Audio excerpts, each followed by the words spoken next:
Let's learn the basics about chemical formula. A chemical formula is a symbolic representation that uses chemical symbols and numbers to convey information about the types and quantities of atoms present in a compound or molecule. A chemical formula provides a concise way to describe the composition of substances, whether they are elements or compounds. They help chemists and scientists understand the structure and identity of substances.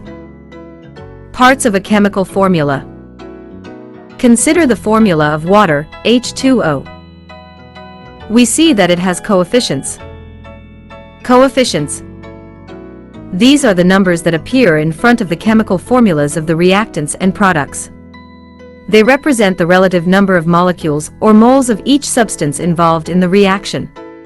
Coefficients are used to balance the equation, ensuring that the number of atoms of each element remains the same on both sides.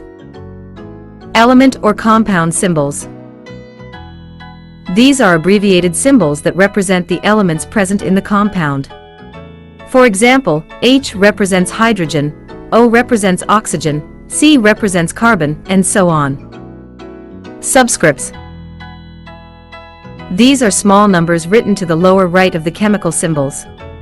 Subscripts indicate the number of atoms of each element in a molecule. They are used to show the ratio of atoms in a compound.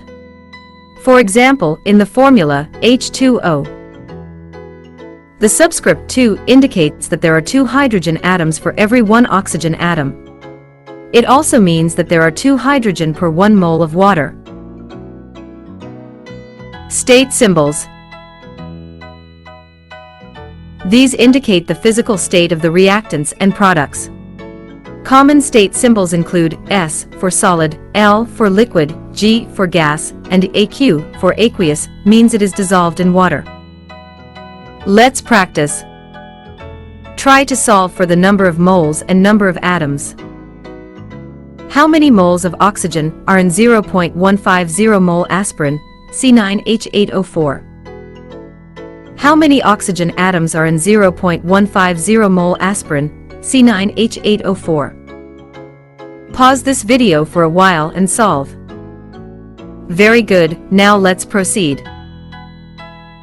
The solution for the first problem is obvious when we look at the subscript factor for oxygen. We see that there are 4 moles of oxygen per 1 mole of aspirin, C9H8O4. We multiply this to the sample at hand and yield 0.600 mole of oxygen. For the second problem, we are asked to find for the number of atoms of oxygen in the 0.150 mole of aspirin, C9H8O4. Using the value that we got from part A and the knowledge about the Avogadro's number, we get 0.150 mole aspirin, C9H8O4 times the quantity of 4 moles oxygen per 1 mole of aspirin, C9H8O4 times the quantity of 6.0 to 2 times 10 to the 23 atoms per 1 mole oxygen. We will get 3.61 times 10 to the 23 atoms.